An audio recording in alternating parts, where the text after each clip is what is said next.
Hot corners.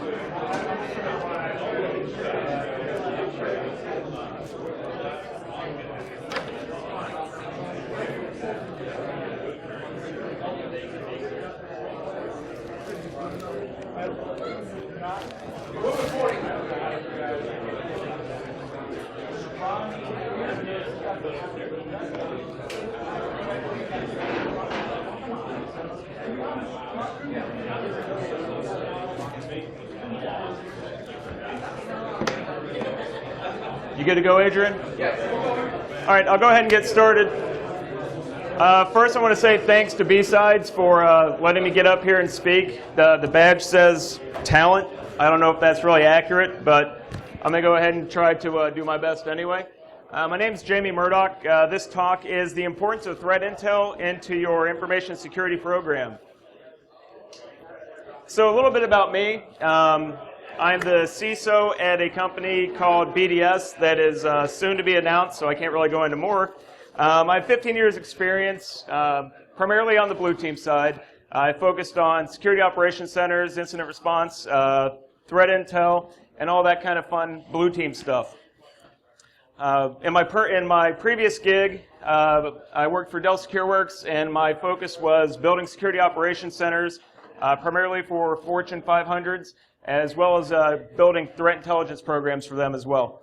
On my spare time, if you will, I assist in profiling of foreign cyber criminals for some folks in some three-letter agencies. All right, so what is threat intelligence? Why is it, important? If you can read the screen, it says threat intel is considered situational awareness enabling integrated operational actions to protect, prevent, mitigate, respond to, and recover from cyber incidents. This is the actual definition that Congress gives threat intelligence. Basically, to make it, real, threat intelligence is just gaining information to help you increase your information security program and help reduce the response time if you actually do have an incident. So there's two primary types of threat intelligence. You have open source intelligence, and then you have more of your commercial subscriptions. Your commercial subscriptions is something that you usually have to pay for, and open source intelligence is just as it says. It's open source. It's something that you can actually do on your own. So open source intelligence, what is that? It's basically just intel that's gained from available sources, whether it's Google, social media, IRC, a lot of other different sources. It's a great source of chatter. It's a great source of near real-time, if not real-time, intelligence on a lot of different things that's going on, whether it's active operations, whether it's planned operations. A new 0-day comes out. Look on Twitter. Somebody's getting hacked. You'll find it on a lot of different sites that show, hey, this site has just recently been hacked and here's how. The good thing about open source intelligence is you can actually start developing your own profiling of bad actors. So this can be an individual hacker, this can be an organization, this can be a new attack vector that's targeting your specific industry or maybe even your company. The good thing about it is it's something you can do. If you don't have a threat intel program already, it's something you can start on your own relatively easy. The next type of intelligence you have is commercial feeds. Commercial feeds are typically subscription-based, and what you get from them is intelligence that comes from their sources. Now, their sources might be other people who subscribe to their service and give feedback. It may be something that's automated, where if you're a member of a certain type of threat intelligence subscription, you agree to have your information passed to them for them to analyze.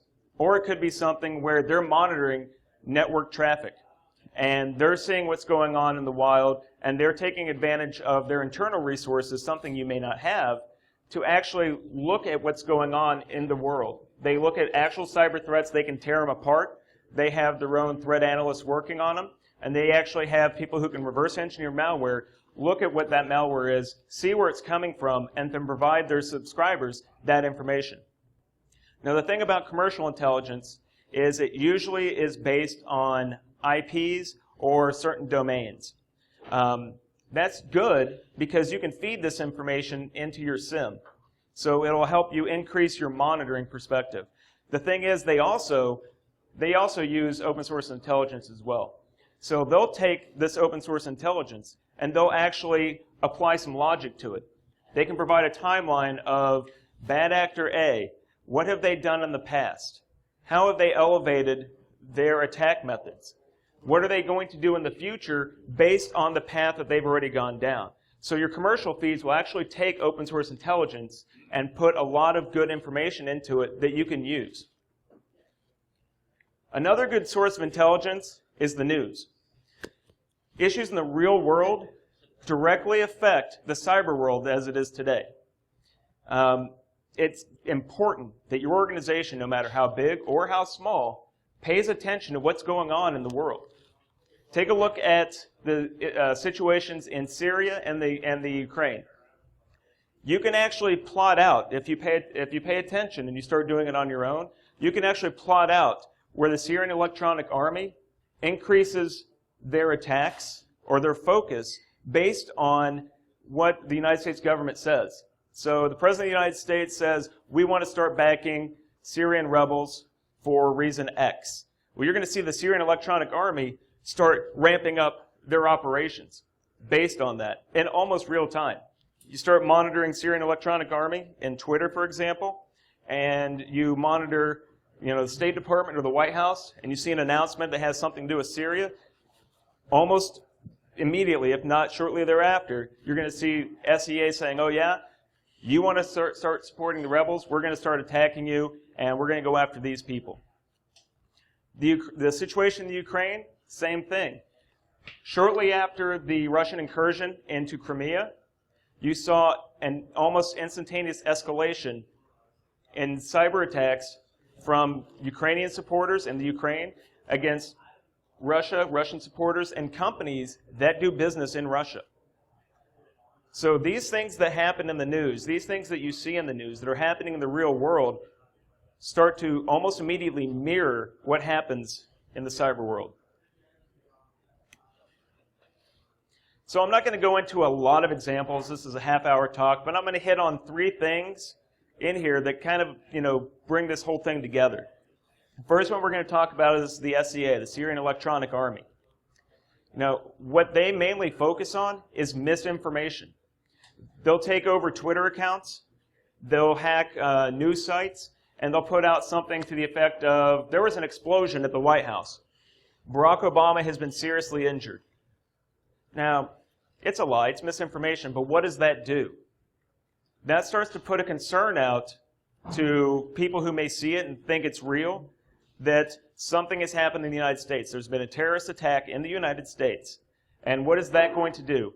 It's going to affect the economy. It's going to affect people's reactions to what's going on. You could start having a run on the banks.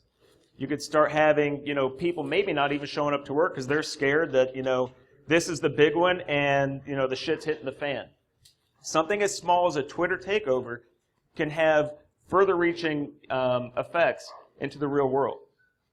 Something else they do is they do attacks on U.S. defense systems, whether it's actual military sites.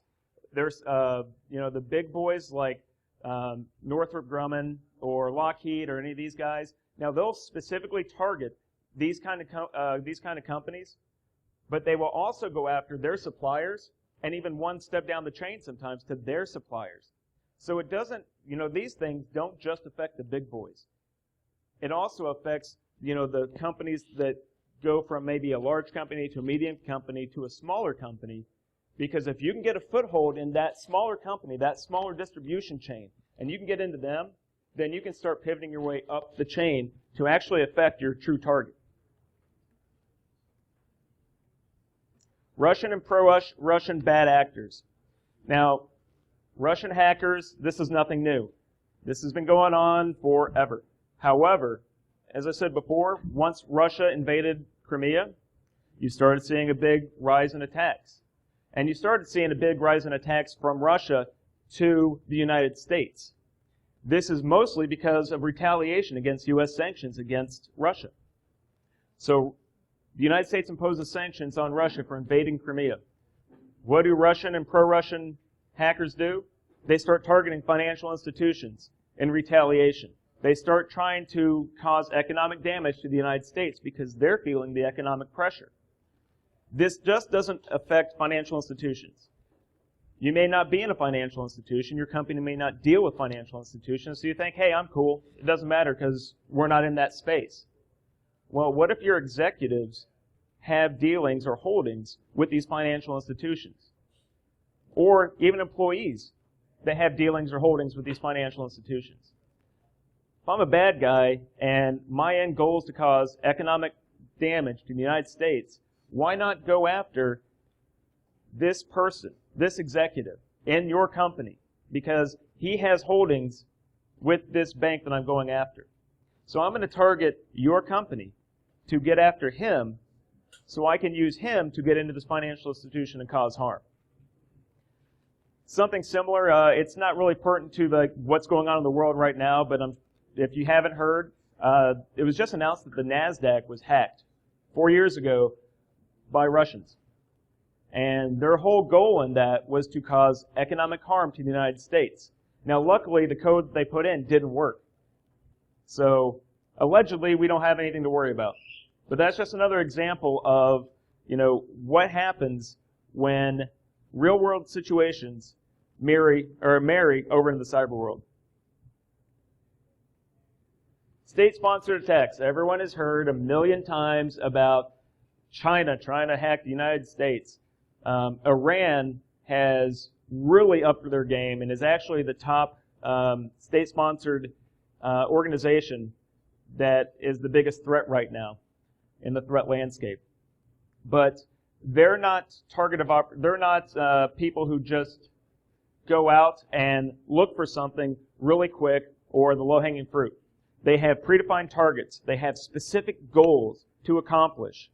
And the thing is, it's not necessarily that they're better than, American hackers, for example. They just don't care if they get caught.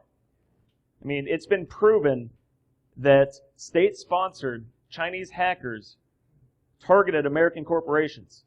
What's happened with that? Not a whole hell of a lot. I mean, what's that? Yeah, put out arrest warrants. I've done work for some agencies for some hackers in Eastern Europe.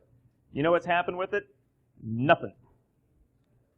Because are these foreign companies, are these foreign governments going to turn over these guys even though they have a dossier on exactly what they've done and who they are? No.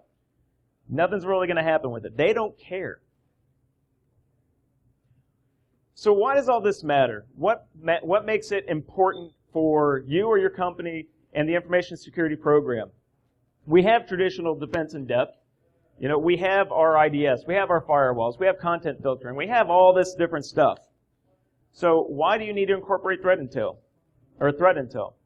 Now, all this stuff that we have right now, or we should have, is important, but it focuses on technology. Your company, your executives, your employees can be targeted to compromise a larger target. The World Cup's a good example. There were 2 simultaneous operations based on the World Cup that went after the sponsors of the World Cup, as well as Brazilian government and commercial sites as well. Now, in the example I gave before, maybe it's your executive that has dealings with another company. That was happening pretty often, where Brazilian nationals that had dealings, whether they sat on a board, they had accounts, etc., in American corporations, were targeted. So the people who were perpetrating these attacks would actually go after the companies trying to get access to these individuals to cause harm for the Brazilian government or for the sponsors. So it's pretty common that, hey, I might just work at a 5-man shop, but if your 5-man shop has any dealings, or the employees or executives or board members have dealings with somebody that's on a target list, you're going to get targeted as well. I'm trying to speed through this just to save time, so bear with me. The main part of threat intel is the human element. As you saw in Dave's keynote, if you were here this morning, social engineering still works. Social engineering will always work. And although your threat subscriptions mainly focus on technology, it'll still give you another layer in detecting attacks. It gives you another method to look at what's going on in the wild. What matters to you and your company and your industry? Gather this information, start creating your own threat profile, your own threat intelligence program based on what's going on out there. By utilizing open source intel, you can focus specifically on your company, your vertical, your organization, your partners. Anything that you really want to focus on and incorporate into your information security program, you can get it by very basic open source intelligence methods. Another thing is brief your leadership team on what's going on out there. It's very easy to send an email in the morning saying, here's what's happened today. Here's what's in the news from the threat landscape. Here's how it may or may not impact us. But your leadership in your company will start seeing this. I mean, how many times have any of you had your manager or somebody come in and say, hey, what's going on with this target breach thing I see? What does that mean? They want to know. They're starting to become educated in what's going on, and they want to know more about what's happening. The more you arm your executive leadership team or even management or anyone else, the more focus they're going to have on information security and why it matters.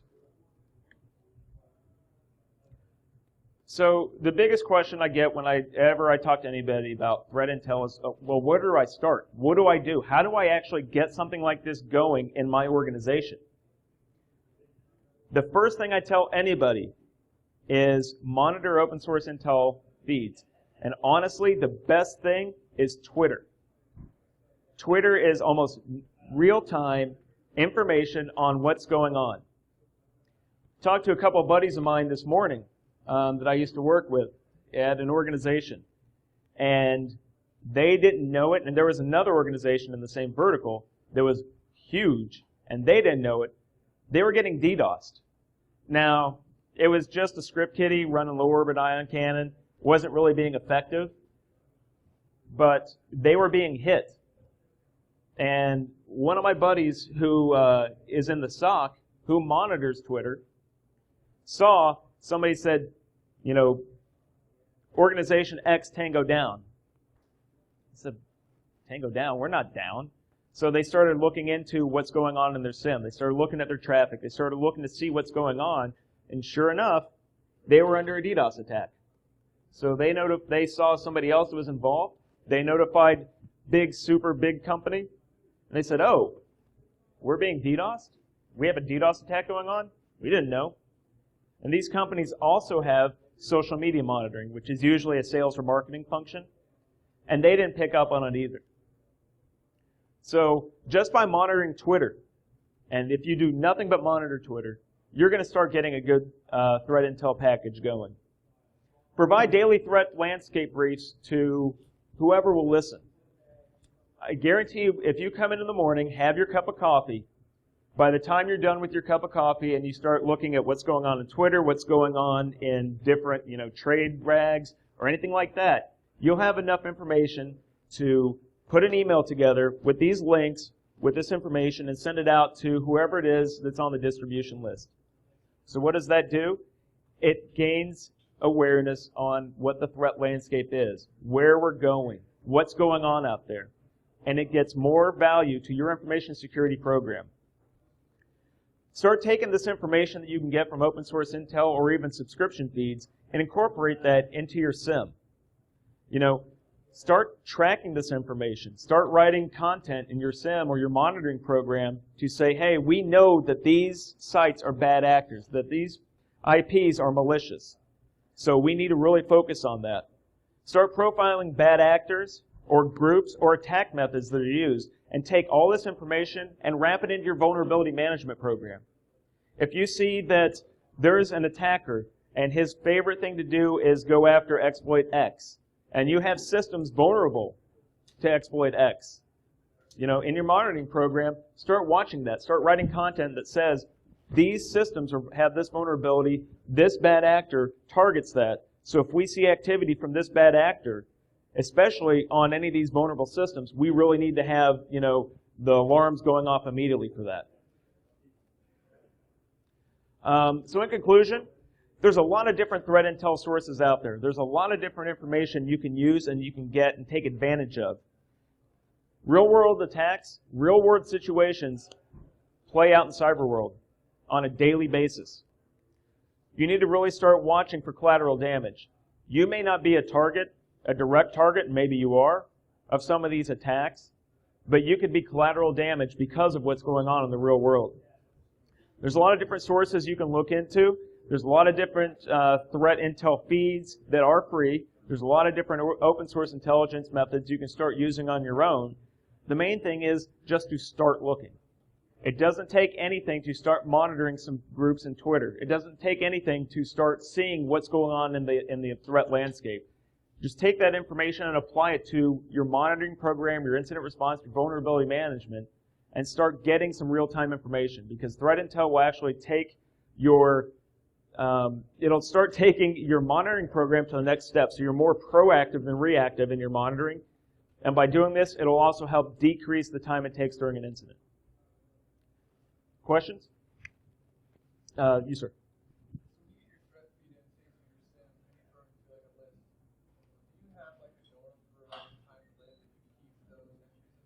So the question is, if you take, for example, bad IPs, and you incorporate that into your SIM, do you have a time to live based on this information? It depends on, the answer is yes.